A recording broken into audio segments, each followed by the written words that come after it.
ஒரு சித்தருடைய கதை சொன்னீங்கன்னா நீங்க சிரிப்பீங்க. இன்னைக்கு அந்த பாவத்தை தான் செய்யறாங்க.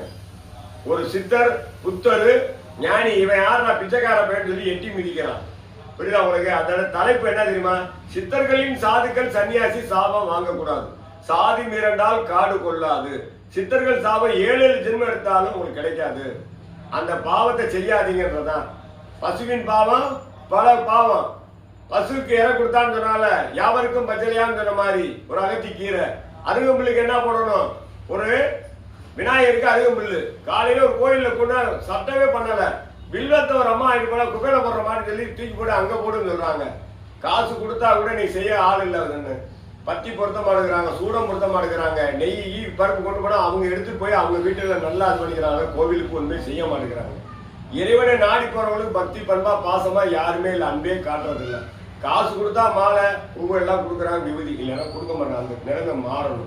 வெற்றிவேல் முருகா, வீரவேல் முருகா, ஞானவேல் முருகா.